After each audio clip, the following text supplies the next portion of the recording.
நமச்சிவாய. பிள்ளையார்பட்டி ஸ்ரீ கற்பக பிள்ளையாரை வணங்குகிறேன். ஆதித்யாய சோமாய மங்களாய புதாயச குரு சுக்கிர சனி பெயர்ச்ச ராகுவே கேதுவே நமோ நமக. நமது வாழ்க வளமுடன் யூடியூப் சேனல் நேயர்கள் அனைவருக்கும் அஸ்ட்ரோ டிஎஸ் மோகன் ராவின் அன்பான வணக்கம், வாழ்த்துக்கள்.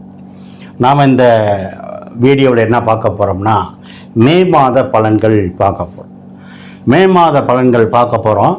இப்போ இந்த மே மாதத்தில் கிரகங்கள் எங்கே இருக்குது அப்படிங்கிறத நீங்கள் பார்த்துக்கணும். மேச ராசியில் சுக்கிரனும் புதனும் இருக்கிறாங்க. ரெண்டு பேருமே ஒரு சுப கிரகம் மேச ராசியில் இருக்கிறாங்க. இரண்டாம் இடத்துல, அதாவது காலபுருஷனுக்கு ரெண்டாம் இடத்துல ரிஷப வீட்டில் குரு பகவானும் சூரிய பகவானும் இருக்கிறாங்க. கேது பகவான் கன்னி வீட்டில் இருக்கார். சனி பகவான் எப்பவும் போல் கும்பம் வீட்டில் பயணம் பண்ணிகிட்டு இருக்கார். செவ்வாய் பகவானும் ராகு மீன வீட்டில் இருக்காங்க. இதில் மெயினாக நீங்கள் பார்க்க வேண்டியது என்னென்னா, மே மாதம் 1ஆம் தேதி மேச வீட்டில் இருக்கிற குரு ரிஷப வீட்டுக்கு வந்துடுவார். அதான் குரு பெயர்ச்சி. வருடத்திற்கு ஒரு முறை நடக்கிற பெயர்ச்சி குரு பெயர்ச்சி. மே மாதம் 1ஆம் தேதி மாலை 5:15 மணிக்கு மேச வீட்டிலிருந்து ரிஷப வீட்டுக்கு குரு பயிற்சி ஆகிறாரு. அடுத்து பார்த்தீங்கன்னா 7ஆம் தேதி, அதாவது மே மாதம் 7ஆம் தேதி மீன வீட்டில் இருக்க புத பகவான் மேச வீட்டுக்கு வந்துடுவார். நான் மேச வீட்டுக்கு வந்ததாக போட்டிருக்கேன். அடுத்து பார்த்தீங்கன்னா 14ஆம் தேதி மேச வீட்டில் இருக்க சூரியன் ரிஷப வீட்டுக்கு வந்துடுவார். 14ஆம் தேதி இந்த மாதம் மேச வீட்டிலேருந்து சூரியனும் ரிஷப வீட்டுக்கு வந்துடுவார். ஆனால் நான் ரிஷப வீட்டில் தான் போட்டிருக்கேன். ஏன்னா நம்மளுடைய எண்ணங்கள் எல்லாமே, எதிர்பார்ப்பு, சிந்தனை எல்லாமே வரக்கூடியதை நோக்கியே இருக்கணும், எதிர்காலத்தை நோக்கியே இருக்கணும். அதனால் போட்டிருக்கேன். அடுத்து பார்த்தீங்கன்னா சுக்கிரன் 19ஆம் தேதி மேச வீட்டுக்கு வந்துடுவார். மீன வீட்டிலேருந்து மேச வீட்டுக்கு வந்துடுவார். இதில் இந்த மாதத்தில் என்ன சிறப்பு அப்படின்னு பார்த்தீங்கன்னா, மே 1ஆம் தேதி நான் சொன்ன மாதிரி குரு பயிற்சி. உங்கள் எல்லாருக்கும் 12 ராசியில் பிறந்த 27 நட்சத்திரத்தில் பிறந்த உங்கள் எல்லாருக்கும் என்னுடைய அன்பான பணிவான வாழ்த்துக்கள். நான் வணங்கும் அந்த பிள்ளையார்பட்டி கற்பக விநாயகர், அண்ணாமலையார் உண்ணாமலை தாய், நான் வணங்கும் என் குலதெய்வம் முத்துமாரியம்மன், நான் நித்தம் வணங்கி வேண்டி நிற்கும் குமரமலையான், என் தாய் தந்தையர் அனைவரையும் வணங்கி வேண்டி உங்களுக்கு என்னுடைய குரு பயிற்சி வாழ்த்துக்களை என் குடும்பத்தில் சார்பாக தெரிவிச்சுக்கிறேன். அடுத்து பார்த்திங்கன்னா மே மாதம் 1ஆம் தேதி தொழிலாளர் தினம். நாடு முழுவதும் இருக்கின்ற தொழிலாளர்களுக்கு நம்மளுடைய யூடியூப் சேனல் சார்பாக அன்பான பிரகாசமான வாழ்க்கை அமைய தொழிலாளர் தின வாழ்த்துக்களையும் தெரிவிச்சுக்கிறோம். இப்போ நேயர்கள் நீங்கள் என்ன பண்ணுறீங்கன்னா, இப்போ தான் முத நம்ம சேனலை பார்க்குறீங்கன்னா லைக் பண்ணுங்கள், சப்ஸ்கிரைப் பண்ணிக்கோங்க, பக்கத்தில் இருக்கிற பெல் பட்டனை அமைக்கிக்கோங்க. அப்போ தான் நான் போடுற வீடியோ உடனே உங்களுக்கு வந்து கிடைக்கும். அது மட்டும் இல்லை, நிறைய நேயர்கள் நிகழ்ச்சியை பார்த்துட்டு வாழ்த்து சொல்கிறீங்க. ஒரு சிலர் கூட உங்கள் ஜாதகத்தை என் செல் நம்பருக்கு அனுப்பி ஃபோன் நம்பரை கேட்டு வாங்கி அனுப்புகிறீங்க. உங்களுக்கும் என்னுடைய வாழ்த்துக்கள். இன்றைய நாள் முதல், இந்த நேரம் முதல் இந்த நிகழ்ச்சியை பார்க்கக்கூடிய அத்தனை தரப்பு மக்களுக்கும் வாழ்த்துக்கள். வணக்கம். ஓம் நமச்சிவாய. நம்ம இப்போ சிம்ம ராசியை பார்ப்போம். சிம்ம ராசி அப்படின்னா சூரியன் ஆட்சியாக இருக்கிற வீடு தான் சிம்ம ராசி. அங்கே வந்து சந்திரன் இருந்தால் சிறப்பு. ஏன்னா சந்திரனும் ஒளி கிரகம், சூரியனும் ஒளி கிரகம். இப்போ இந்த மாதம் என்ன சார் சூப்பர் அப்படின்னா பெஸ்ட்டு என்னென்னா, உங்கள் ராசிநாதன் 1ஆம் அதிபதி அவர் 10ஆம் இடத்துல இருக்கிறாரு. திக்பலமாக இருக்கார், வலுவாக இருக்கார், ஸ்ட்ராங்காக இருக்கார். இது ஒன்றே போதும்.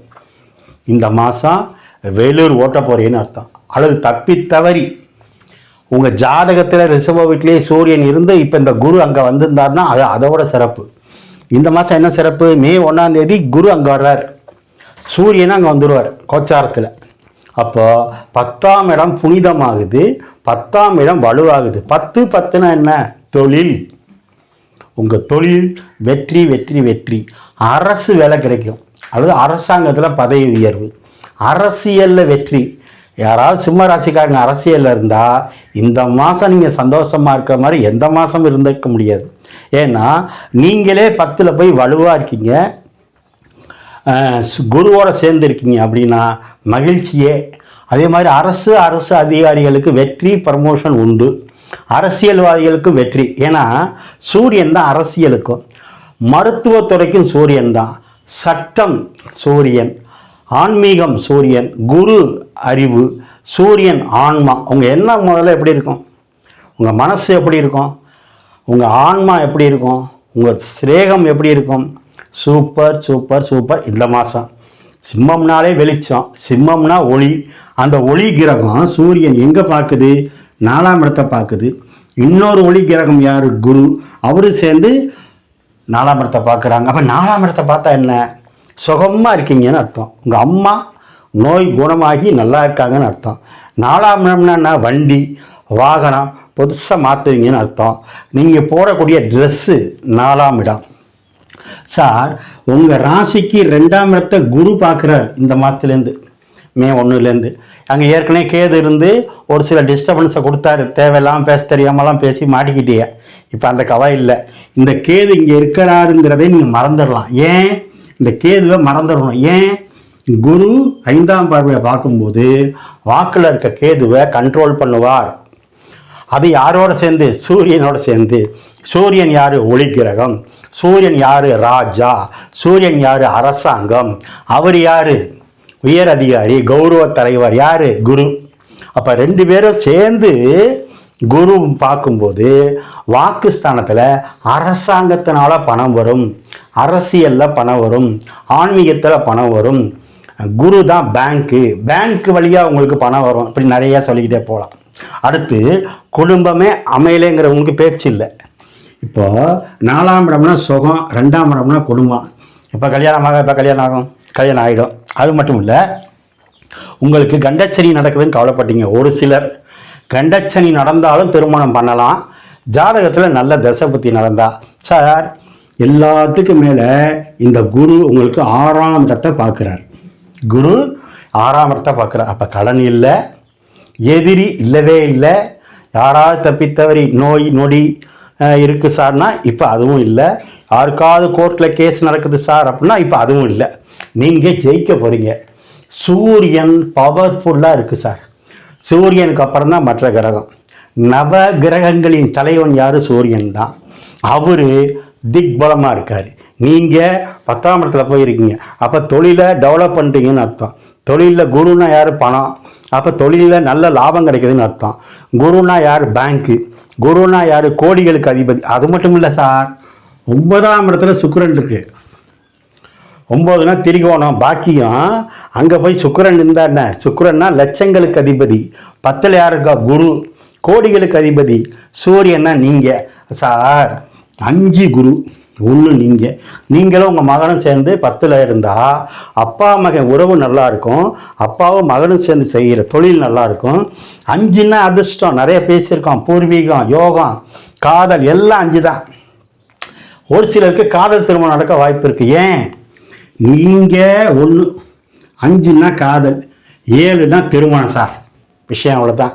அப்போ 5ஆம் இடத்தை 5ஆம் வீடு கிரகம், அதாவது குரு சுகஸ்தானத்தையும் பார்க்குது, குடும்பஸ்தானத்தையும் பார்க்குது. அந்த 5 ஆசையை சொல்கிற, காதலை சொல்கிற சூரியனோட சேர்ந்து இருக்கு. திருமணம் சொல்லக்கூடிய சனி உங்களை பார்த்துக்கிட்டு இருக்கார். இப்போ காதல் திருமணம் நடக்கும் வாய்ப்பு இருக்குது. சூரியனோட 5 சேர்ந்தா அப்பாவோட இணக்கமாக பேசி திருமணம் நடக்கவும் வாய்ப்பு இருக்குது.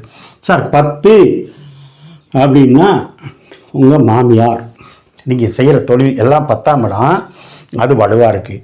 அப்போ பள்ளி மாணவர்களுக்கு யோகம், படிப்பில் யோகம். சூரியன் 10ல் இருந்தால் அரசாங்க கல்லூரி, அரசாங்க லோனு. குரு தான் பேங்க் லோனு கிடைக்கும். அப்போ அரசியலில் வெற்றி, ஆன்மீகத்தில் வெற்றி, அரசாங்கத்தில் வெற்றி, முன்னேற்றம், புதிய வேலை உண்டு. 6க்குடையும் 7லேருந்து ராசியை பார்க்குது. 6னா சர்வீஸ், வேலை. அப்போ புது வேலை கிடைக்கும், அல்லது ஏற்கனவே செஞ்சிட்டு இருக்க இடத்துல ப்ரொமோஷன் கிடைக்கும், அல்லது குரு 2ஆம் இடத்தை பார்க்கறதுனால சம்பள உயர்வு, பதவி உயர்வு கிடைக்கும். சார் எல்லாம் ரைட்டு. 8ல் செவ்வாய் ராகு இருக்குன்னா இருக்கக்கூடாது. 8ஆம் இடம்னா மர்மஸ்தானம், மறைவு ஸ்தானம், ரகசியம். அங்கே போய் செவ்வாய் ராகு இருந்தால் உங்களுடைய ரகசியத்தை வெளியில் சொல்லாமல் வச்சுக்கணும். அல்லது 7ல் இருக்கிற சனி என்ன பண்ணிடுவார்? காட்டி கொடுத்துருவார். அப்போ என்ன பண்ணிக்கணும்? உங்களுடைய ரகசியத்தை வெளியில் காட்டிக்காமல் இருக்கணும். 8னா மர்மஸ்தானம், யூரின் போகிற இடம்.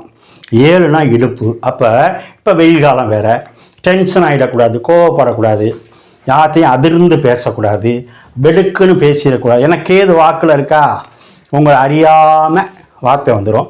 2ல் கேது இருந்தால் பரிதாபப்பட்டு பணத்தை வந்துடக்கூடாது. ஏன்னா பணம் வரப்போகுது குரு பார்க்குறதுனால. அப்போ குடும்பம் அமையுது, கடன் குறையுது, வியாதி இல்லை. நான் சொன்ன மாதிரி கண்டச்சனி ஒரு சிலருக்கு பாதிப்பு இருக்கும், அது எல்லாருக்கும் இல்லை. உங்கள் சொந்த ஜாதகத்தில் தசை புத்தி சரியில்லைன்னா தான் நீங்கள் இந்த மாதம் என்ன பண்ணிக்கிறீங்கன்னா, சிம்ம ராசிக்காரங்க 6ஆம் தேதி மத்தியானத்துக்கு மேலே 7ஆம் தேதி 8ஆம் தேதி இந்த 2.5 நாள் சந்திராஷ்டமம் இருக்குது. அந்த நாட்களில் கவனமாக இருங்க. வண்டியில் போகிறவங்க அல்ல வரவு செலவு வச்சுக்கோங்க, கவனமாக இருந்தால் போதும். பேச்சில் நிதானம். மற்றபடி இந்த மாதம் முழுவதும் வெற்றி, இந்த வருஷத்துலேருந்தே வெற்றி. 2 தொழிலுக்கு 3 தொழில் ஆரம்பிப்பீங்க. கர்மக்காரன் தொழில்காரன் சனி உங்கள் ராசியை பார்க்கறதுனால ஏற்கனவே ஒரு தொழில் பண்ணிகிட்டு இருந்தால் இன்னொரு தொழிலும் பண்ணலாம். நீங்கள் வழிபட வேண்டியது சிவன் வழிபாடு, குரு வழிபாடு, யோகக்காரன் செவ்வாய் வழிபாடு பண்ணால் இந்த மாதம் முழுவதும் வெற்றி. வெற்றியை தவிர வேறு எதுவுமே கிடையாது. ஓம் நமச்சிவாய.